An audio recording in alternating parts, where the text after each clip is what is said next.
Hello दोस्तों, स्वागत है आपका लॉजिक्स एंड अकाउंट्स में। क्या करेंगे आज हम ना सॉल्वेंसी रेशियोज के कुछ हिस्से करेंगे। सबसे पहले ना एक बार डिस्कस करते हैं कि सॉल्वेंसी रेशियोज होती क्या है। सॉल्वेंसी रेशियोज जो हैं ये बताती है बेसिकली कंपनी की बिजनेस की ability to meet long term liabilities, कि कंपनी के पास लॉन्ग टर्म लाइबिलिटीज मीट करने के लिए कितनी क्षमता है, कितनी कैपेसिटी है, एक तो ये बताती है। ये रेशो इसके अलावा कैपिटल स्ट्रक्चर के बारे में बताती है। कैपिटल स्ट्रक्चर पता नहीं क्या होता है आपको, कि ओनरशिप फंड्स और बोरोड फंड्स इनका आपस में क्या रिलेशन है, क्या स्ट्रक्चर है। जो टोटल पैसा आया है उसमें से कितना जो है वो दे रखा है शेयर होल्डर्स ने और कितना ले रखा है हमने बोरोड फंड से बाहर से। ठीक है, ये बताती है। इसके अलावा ये बताती है कि टोटल एसेट्स में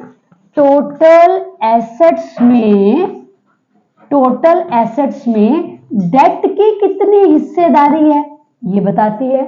हाँ, इसके अलावा शेयर होल्डर्स की कितनी हिस्सेदारी है। तो ये सारी बातें हमें सॉल्वेंसी रेशियो से पता चलते हैं। आप समझे मैंने क्या कहा है? मैंने कहा कि सॉल्वेंसी रेशियोज का मेन जो है पर्पस वो ये जानना है कि फर्म के पास लॉन्ग टर्म लाइबिलिटीज वापस करने की क्षमता कितनी है, एक बात। दूसरा, कंपनी का कैपिटल स्ट्रक्चर कैसा है। कैपिटल स्ट्रक्चर का मतलब होता है जो ओनरशिप फंड से पैसा आया है, जो बोरोड फंड से पैसा आया है, उनका आपस में क्या रिलेशन है, क्या वो सही है स्ट्रक्चर, क्या कंपनी और बोरो कर सकती है, ये बातें बताती है। इसके अलावा बताती है ये रेशोज कि टोटल एसेट्स में डेट की और शेयर होल्डर्स की कितनी परसेंटेज है। क्योंकि देखो टोटल एसेट्स में पैसा तीन लोगों ने लगाया, तीन कैटेगरी के लोगों ने लगाया। एक शेयर होल्डर्स ने लगाया है, एक लॉन्ग टर्म लाइबिलिटीज ने लगाया है और एक इसके अलावा कुछ पैसा करंट लाइबिलिटीज ने लगाया है। तो ये रेशो जो है ना, क्योंकि लॉन्ग टर्म से रिलेटेड है तो इसलिए ज्यादातर ये बताती है लॉन्ग टर्म डेट का कितनी हिस्सेदारी है और शेयर होल्डर्स फंड्स की कितनी हिस्सेदारी है। तो ये मैंने आपको सॉल्वेंसी रेशियोज के बारे में एक बेसिक बात बताई। आज हम सॉल्वेंसी रेशियोज में दो इंपॉर्टेंट रेशियोज करेंगे। एक तो करेंगे डेट इक्विटी रेशो और दूसरा करेंगे प्रोप्राइटरी रेशो। ठीक है, तो आइए हम स्टार्ट करते हैं।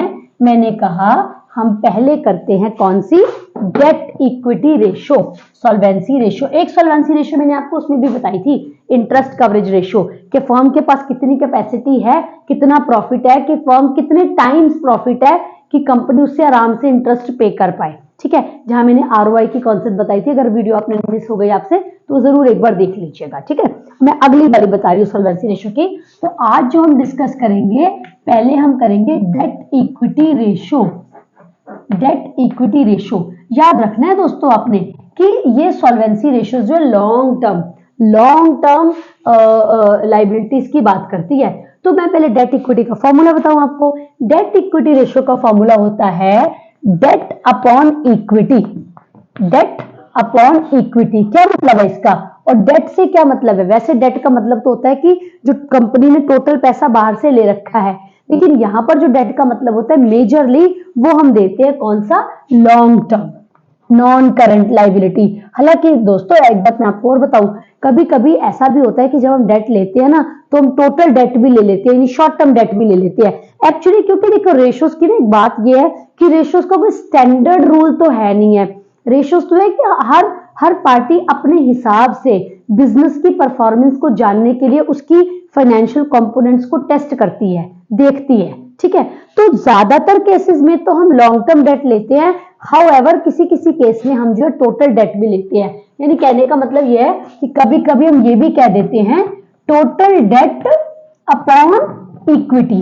और इक्विटी का क्या मतलब होता है दोस्तों, इक्विटी का मतलब होता है शेयर होल्डर्स फंड्स, यानी ओनर्स का पैसा, शेयर होल्डर्स फंड्स। ठीक है, तो ज्यादातर तो ये वाली रेशो यूज करी जाती है, बट इन सम केसेस ये कुछ इन्वेस्टर्स करते हैं। लेकिन मान लीजिए अगर आप एग्जामिनेशन के पॉइंट ऑफ व्यू से लिखे ना तो प्रेफरेबली इसको यूज करिए। ठीक है, चलिए इसको हम जरा सॉल्व करते हैं इस क्वेश्चन के थ्रू।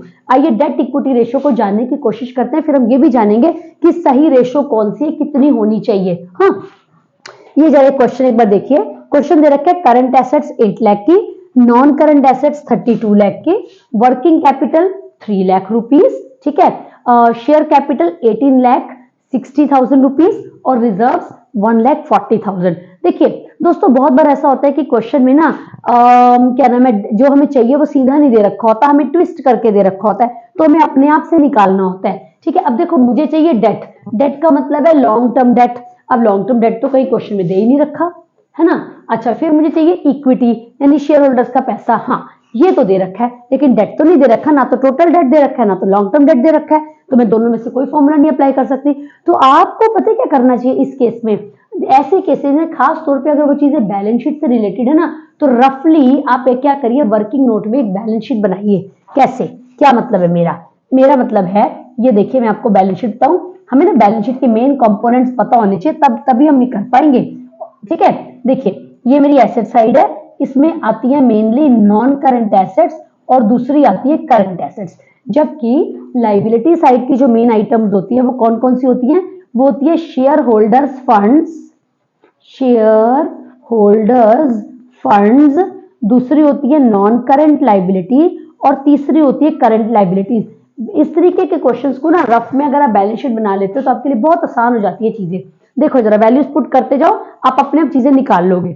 करंट एसेट्स दे रखी हैं 8 लाख रुपीस के, ठीक है। उसके बाद नॉन करंट एसेट्स दे रखे हैं 32 लाख रुपीस के, ठीक है। जो जो वैल्यूज है पहले उन्हें पुट कर लीजिए। शेयर कैपिटल और रिजर्व्स, आपको दोस्तों पता होगा ना, शेयर होल्डर्स फंड्स का मतलब होता है ओनर का पैसा। तो ओनर का पैसे में क्या क्या आता है, एक तो जो शेयर कैपिटल का पैसा दे रखा है उन्होंने वो, प्लस रिजर्व्स, वो भी तो ओनर के ही हैं, तो ये दोनों को मैं प्लस करूंगी ना, तब निकलेगा शेयर होल्डर्स फंड्स। यानी कहने का मतलब है 18, 19, 20 लाख रुपए आ गए, ये 20 लाख आ गया। और हमें क्या गिवन है, और हमें गिवन है वर्किंग कैपिटल। देखो दोस्तों, वर्किंग कैपिटल का फॉर्मूला होता है current assets minus current liabilities. देखो करंट एसेट्स गिवन है 8 लाख रुपए के, मैं अगर इसको सॉल्व करूं तो वर्किंग कैपिटल जो होती है वो मैंने कहा working capital is equal to current assets minus current liabilities. Working capital given है क्वेश्चन में कितनी, 3 लाख रुपीज, ठीक है ना। 3 lakh rupees is equal to current assets दे रखे हैं 8 लाख रुपए के। तो क्या मैं इससे करंट लाइबिलिटीज निकाल सकती हूँ? हाँ भाई निकल सकती है, 8 लाख रुपए की आ गई करंट लाइबिलिटीज, तो ये मैंने करंट लाइबिलिटीज भी लिख ली 5 लाख रुपए की। अब दोस्तों आइए अब निकालते हैं नॉन करंट लाइबिलिटी जो मुझे इस रेशो में चाहिए। डेट का मतलब लॉन्ग टर्म डेट।